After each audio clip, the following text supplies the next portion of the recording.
بریم در مورد بیت کوین و ارزهای دیجیتال یک تحلیل تکنیکال داشته باشیم، خصوصا بیت کوین که فعلا بازار پول بک زده است و روند می‌بینید 4 ساعته نزولی است. و بریم چند پوزیشن در مورد فیوچرز صحبت داشته باشیم. یک پوزیشن هم که ما باز کردیم داخل فیوچرز، علاوه بر ویدیو برای شما نشان خواهد دادم، ببینیم که بازار چی خواهد کرد. هم که میبینید اسپایک رو بالا روان است، تقریبا 5% بازار بیت کوین رشد داشته، ولی در کل از سقف قبلی اگر بگیریم مثلا 126000 تا اینجا 35% منفی داشته، یعنی 35% منفی. هر بار دیگه هم داشته 8% مثلا، یا که 11% و فعلا مثلا از چند درصد 13% است. امکان زیاد داره که آخرین موج صعودیش بوده باشه و بعد از این موج صعودی تمام شوه پس دوباره شروع کنه نزولی و کف پایین‌تر هم بریم ببینیم. حالا این مواقع ما چه قسم باید ترید بکنیم؟ کدام نوع ترید استفاده کنیم؟ یکی فیوچرز باید بزنیم یا اینکه بریم اسپات بازی بکنیم؟ ببینید ما دو دسته از تریدرها داریم، یک تریدرایی که فیوچرز کار میکنن، یک تریدرایی که اسپات کار میکنن. و هر دوی از اینا میتونن که همیشه یک ساب کیدت بکنن و میتونن دو ساب کیدت بکنن. ساب اولی است که میخرن و نگاه میکنن برای بسیار بلند مدت. این کسایی هستن که وظیفه خود دارن، کاروبار شخصی خود دارن و یک سرمایه گذاری داخل بازار میکنن و دیگه دقیقاً این نیست که بازار به کدام طرف روان است برای 2 سال، 1 سال، 3 سال نگاهش میکنن. و دسته دیگه تریدرها داریم که هم اسپات ترید میکنن و هم فیوچرز ترید میکنن. وقتی فیوچرز ترید میکنن و هم اسپات ترید میکنن، اینا کسایی هستن که وقت بیشتر دارن و میتونن زیادتر وقت خود بالای مارکت سپری بکنن و آموزش ببینن و یاد بگیرن که چه قسم ترید میکنن و چه کارا را باید انجام بدن، هم فیوچرز هم اسپات. و بعضی تریدرها داریم که تنها فیوچرز بازی میکنن، یعنی که نمیخواد منتظر باشه که بازار به کدام طرف روان است. اگر نزولیم شد تو عاجل که پوزیشن شورت خود میگیره، اگر بازار صعودیم شد دقیقش نیست پوزیشن خود میگیره، لانگ میگیره و زیاد منتظر نمیشه. با لورج کار میکنن. لورج چی است؟ که شما یک پول را به صرافی مثل نقدینگی نشان میتین و او را ضرب 10 ضرب 20 ضرب 100 میکنین. یعنی که مثلا اگر شما $100 بتین و ضرب 100 بکنین، شما دیگه با $100 ترید نمیکنین، با $10,000 ترید میکنین و این صرافی ها برای شما امکانات میده. حالا هم نقص داره هم فایده داره. در فیوچرز میتونی که اگر مثلا روان به شکلی که تو میخواستی رفت، تو میتونی که 100% فایده بگیری. اگر به شکلی که خواستی بازار نرفت و پایین رفت 100% هم ضرر میکنی، یعنی تمام پول خود از دست داده میتونی. و به این خاطر آموزش باید دیده باشی. حالا بعضی اوقات بازار وقت نزولی میشه دیگه ما نمیتونیم پوزیشن های اسپات بگیریم، به خاطر اسپات برای ما اصولی که میخوایم نمیتونه داده. پس ما مجبور میشیم که بریم چی کنیم؟ فیوچرز بزنیم. و زمانی که ما فیوچرز بزنیم، گفتم هم فایده خود داره هم نقص خود داره. اگر تجربه نداری وارد فیوچرز نشو، اگر تجربه داری چرا میتونی که وارد شوی. اولتر از همه باید بازار روند بلند مدت ببینیم که به کدام طرف بازار روان است. بعد ویدیو قبلی برای شما گفتم این نزولیایی که اینجا هست نزولیا همیشه وقت بوده، ولی فعلا یک چیزی که من ترسانده رسی است که نزولی قسم است که کندل هفته‌وار اینجا بسته شده و میتونه که فیک بریک اوت باشه، مثل اینجا مثلا بسته شده بود که ولی بعد دوباره بازار بالا رفت، ولی اینجا میتونه که مثل فیک بریک اوت باشه و پس دوباره بازار بالا بره، ولی که چی وقت بازار بالا میره به کس معلوم نیست. ولی اگه مثلا بیاریم تا این فریم روزانه بکنیم، نظر به چارت که اینجا میبینیم باید بازار چی بکنه؟ بازار بیاید مثلا اینجا واکنش نشون بده، از اینجا پس دوباره بازار بیاید رو به پایین. کار است که باید بازار انجام بده، ولی ما منتظر از این هستیم که بازار یک سرشانه که در قبلا اینجا انجام داده بود، اینجا مثلا سرشانهش که هست، اینجا شانه مثلا، اینجا هم سر، البته از کلاسیک استفاده کنیم، اینجا میتونه که شانه بعدی باشه. اگه بازار تا اینجا رشد نکنه، از اینجا پس دوباره نزولی شه. حداقل نزولیش تا کجا باشه؟ تا قیمت $74,000 امریکایی بازار باشه. حالا این تایم فریم بلند مدت مثلا روزانه است. اول هفته‌وار می مناطق عرضه و تقاضای ارز پیدا میکنیم. هر ارزی که باشه مثلا اینجا بازار واکنش نشون داده، یک بار دو بار 3 بار. از قبلا هم اینجا مثلا در این محدوده بازار واکنش نشان داده بوده، پس این محدوده محدوده تقاضا برای ما حساب میشه و این محدوده مثلا برای ما عرضه حساب میشه، به خاطر همون سرشانه که صحبت کردیم. و اینجا هم یک عرضه دیگه ایم که میتونیم بگیریم، اینجاست که این سطح مقاومتی دیگه می باشه. اینجا بازار مثلا شورت باید شوه و اینجا همچنان بازار باید شورت شوه و اینجا مثلا بازار باید لانگ رتر. بین از این دو دانه میتونیم ما داخل کانالای خرد پوزیشن دیگه بگیریم. مثلا روزانه را اگر بکنیم بازار میبینیم که به چه شکل است. اینجا بازار واکنش نشون داده، فقط داخل کانال یا کانال است یا چینلی که ما میگیم و اینجا سقف و کف داره است.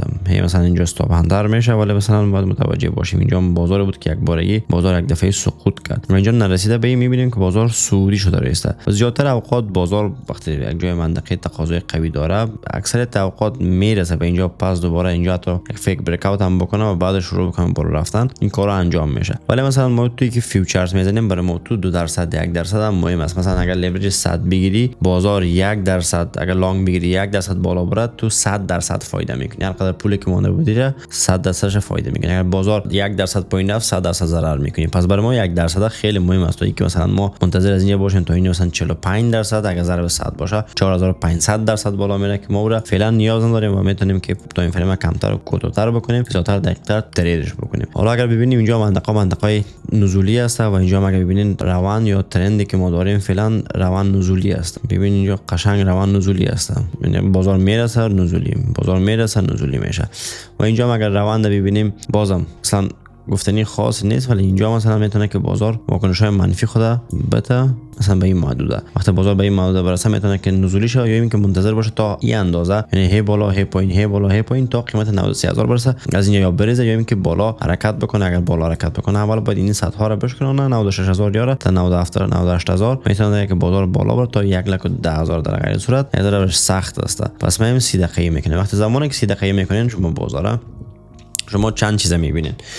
چند چیزی که بازار سپایکی بالا رفته، یک دفعه مثلا چند درصد بالا رفته، 6% بازار امریکا بسته است، بازار امکان زیاد داره که پس دوباره نزولی شه. پس چی میکنین؟ تا این فریم 30 دقیقه‌ای می مثلا منطقه عرضه و تقاضای تا پیدا میکنی، کانالات رسم میکنی. این منطقه کانال سعودی است و اینجا هم سقف کانال است. وقتی بازار از سقف کانال میرسه پس دوباره میتونه برسونه خود در منطقه تقاضایی که اینجا وجود داره تا اینکه یک طرف بشکنه. اگر رو به پایین شکستان که میره بازار پس دوباره نزولی، اگر رو بالا شکستان میتونه که بره تا 93000. اگر 93000 بره اینجا ما شروع میکنیم پوزیشن های سل شورت خود میگیریم. اگر نرفتم که هیچ مشکل نداره. حالا 5 دقیقه میکنه تا این فریم 5 دقیقه ببینین اینجا برای ما یک سیگنال داده یک سقف است و ببینید بازار یک دفعه ریخته و اینجا منطقه عرضه شروع کرده بازار بر ریختن. حالا تا کجا میرسه؟ مثلا تا منطقه قبلی که بازار واکنش نشان داده بود اینجا یک دفعه بازار اسپایک میزنن. میشه که از این منطقه که فعلا است مثلا تا اینجا مثلا 29%، از این بالا تا اینجا مثلا 72%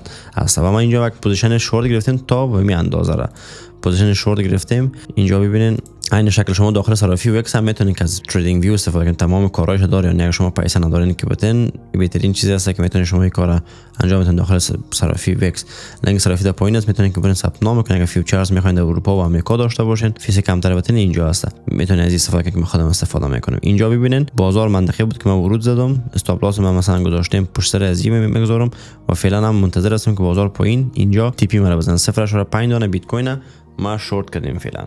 حالا ببینین چقدر فایده مونده. $55 فایده است و 12% مثلا پول من شده که فعلا 12% مثلا در سود هستم به خاطر 100 لورج مثلا و شورت گرفتیم 12% فایده هستم. چقدر پیسه اول بوده؟ مثلا پول اصلی ما $458 بوده که ضرب زدیم ضرب 100 ساخته میشه. اینجا مقدار پول نشان میده. لورج هم اینجاست. کراس کامباین زدیم ما. شما ایزولیت استفاده کنین بهتر از برای شما. من وی آی پی 5 هستم، یعنی که ببینید شما زمان وی آی پی 5 میگیرین که ولیومتون از $1 میلیون اگر بالا رفت تا $5 میلیون هم میرین دو میشین. $5 میلیون 5 میلیون $10 میلیون که داشتین ولیومتون $10 میلیون که شد شما وی آی پی 4 و وی آی پی 5 هم $10 میلیون میگیرین. هم کمیشن تون کم میشه و هم ویدرای 24 ساعته تون زیاد میشه. مثلا من در 24 ساعت میتونم که $100,000 ویدرا داشته باشم و کسایی که از لینک من استفاده میکنن در دیسکریپشن هست. برای اونا وی آی پی 1 یعنی که تا $5 میلیون شما اگه حتی ولیم نداشته باشین برای بچه‌ای که ثبت نام کردن برای اونا وی آی پی دور داده که هم کمیشن کمتر بتن و هم ویدرای روزانه زیادتر داشته باشن. ولی ما لول 5 هستم چون حجم معاملاتی ما بالاست و ما تونستیم که لول 5 رو بگیرم از پیشون. لول 6 باید $500,000 حداقل باید اونجا ما داشته باشم که بتونم لول 6 رو بگیرم. و اینجا هم پوزیشن ما سه تا بالا رفته هستم. اینجا اینتریم است، استاپ لاس و اینجا هم فایده ما اگه برسه ما $200 فایده میگیریم. تی پی مثلا ما انداختیم که تی پی ما یا تارگت ما که باید بخوره 91150 اگر یک باید بیت کوین شوه که فعلا چند است 91475 است. مثلا اگر قیمت از این بیا به 91150 شوه 0.5 دانه بیت کوین ما شورت گرفتیم که در مجموع فایده ما میرسه. مثلا اینجا ببینید 42% ما بیایم مثلا پی ان ال بسازیم میشه که چقدر $207 فایده میمونه. در این پوزیشن من $207 فایده میمونه و به این سادگی میگیریم. اگه اینکه نخ ضرر بکنم $150 ضرر میکنم، $100 نسبت به او ضرر میکنم ولی منتظر میباشم. فکر میکنم که برای تی پی مرا بزنم. اگه نزدم صدقه سر $100 میره ولی در مقابل ما اگر ببرم یا اگر ما تی پی بخورم میتونم که $200 فایده رو بگیرم از خود بکنم. اگر شما میخواین از این صرافی استفاده بکنین گفتم لینکش در دیسکریپشن است، برین ثبت نام بکنین. و فعلا هم ایونت های مختلف داریم که شما میتونین از یک ایونت ما $10 بگیرین، از دیگه ایونت برین 20 دلار دیگه 30 دلار بگیرین که خودش 60 دلار میشه و 1 دلار دیگه هم بهتون زیادگی میشه 61 دلار. با 61 دلار میتونین از صرافی رایگان میتونین بگیرین و برای تبدیل بکنین به تریدایتون و از اون ترید بکنین.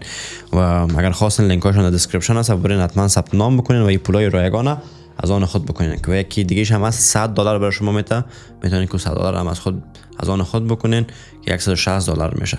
و تو ویلکام بونوس ها تو 30000 دلار آمریکایی است که 30000 دلار چه قسم است؟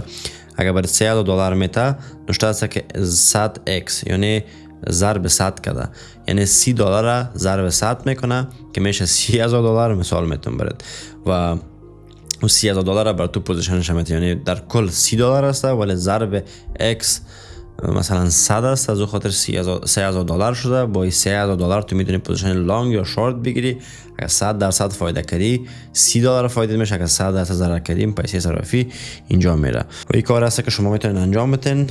و من منتظر هستم تا اینکه ببینم بازار به کدام طرف روان شد و کدام طرف بازار ما را میزنه و از بازار خارج خواهد شدم. و اگر اتریوم ببینیم و این البته داخل تریدینگ ویو هست که شما ببینین ما پوزیشن شورت ما به این شکل می باشه. این منطقه مثلا ما وارد شدیم، این منطقه استاپ لاس ما اینجا است و تی پی ما مثلا اینجا است که ریوارد ریشیو 1.48 ما میتونم بگیرم.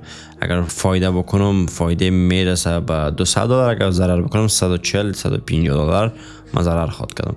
حالا اگه اتریوم ببینیم عین شکل اتریوم زیادتر از اگر من بالای اتریوم شورت میگرفتم حالا مثلا 1% از این سقف نه که 1% میتونم پوینتر بگیرم زیادتر به خاطر که اتریوم زیادتر ریخته رایسته و بیت کوین هم منتظرش هستم که تا تی پی بخوره. تی پی خورد من از بازار خارج میشم، شاید هم دیگه ترید بگیرم. اگر تریدای دیگه بگیرم داخل اینستاگرام و تلگرام خودم میمونم، حتما دنبال بکنین مرا اگر خواستم میمونم اونجا و اگر نه میتونین که ببینید تریدای مرا اینجا ببینین از استفاده بکنین روزانه. اگر خوشتون اومد از این ویدیو حتما لایک بکنین و با دوستانتون شریک بسازین تا اینکه اونام بتونن آموزش بدن در مورد ارزهای دیجیتال یا یک زندگی خوب برای خود جور بکنن.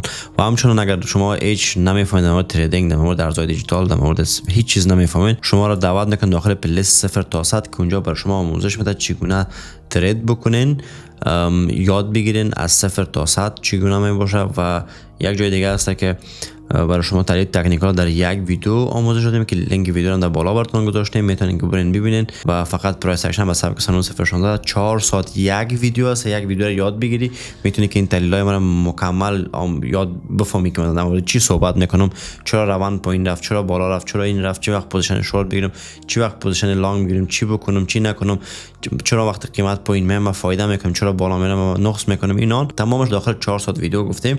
تحلیل تکنیکال کاملا در 4 دونه ویدیو تو یاد خواهی، در 4 ساعت ویدیو یاد خواهی گرفتی و خودت میتونی که از پوزیشن ها بگیری، پول رایگان از صرافی میگیری، بعدش پول صرافی که رایگان گرفتی میری با این پول رایگان ترید باز میکنی، پول اولیه ترید برای خود میسازی و بعدش از نمی برای خود آینده خود میسازی. و متوجه باش کسی برای شما کمک نمیکنه رایگان و این یک فرصت است که صرافی برای شما رایگان میده. مثلا فعلا 61 دلار در سود هستم من، ان شاء الله که پوینتر بره بازار ریزش زیادتر باشه که من زیادتر فایده بگیرم از بازار و از پوزیشن خودم برایم. و این بود در مورد اخبار فعلا، در مورد تحلیل تکنیکالش که من اینجا شورت میگیرم. حالا اگر بخوایم من لانگ بگیرم منتظر میباشم تا این فریم 4 ساعته که اینجا رو بشکنانه، حداقل این منطقه رو بشکنن رو بالا پول بک بزنه. در پول بک ها میتونم که لانگ بگیرم هم اسپات بخرم میشه، مثلا نیم دانه بیت کوین، مثلا 5 6 دانه اتریوم، تا اینکه بتونیم که از اتریوم و از بیت کوین ها از این منطقه به بالا فایده شه بگیریم. اینجا ریسک زیادتر است. ببین عزیزا، اگر بازار و از این منطقه که رسم کشیدیم نه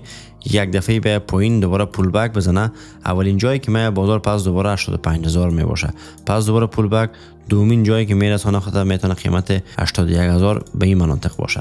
و اینجا اگر تو بخری تا اینجا مثلا 11% منفی میشی. اگر پس دوباره بازار اینجا بیاد تا پس منطقه خود برسونه 14% فایده میری. اگر خیلی بازار پایین اومد 76000 75000 شد میرم اسپات میخرم. در غیر صورت ترید میکنم داخل فیوچر، از اینجا مثلا پس دوباره 20% مثلا اینجا 110000 فایده میگیرم. از پیش بگذار بازار یک بار معلوم بکن روند خود، بعدش فایده بگیرم 20% در اسپات. بسیار خوب پیسه است، یک پیسه منطقی است که ما شما میتونیم ازو بگیریم. ویدیو رو لایک بکنین، با دوستان شریک بسازین، منتظر ویدیوهای بعدی باشین. اگر ویدیوهای بعدی هم میخواین که ببینین حتما داخل کانال ما سابسکرایب و زنگوله رو فشار بدین که اولین نفر باشین.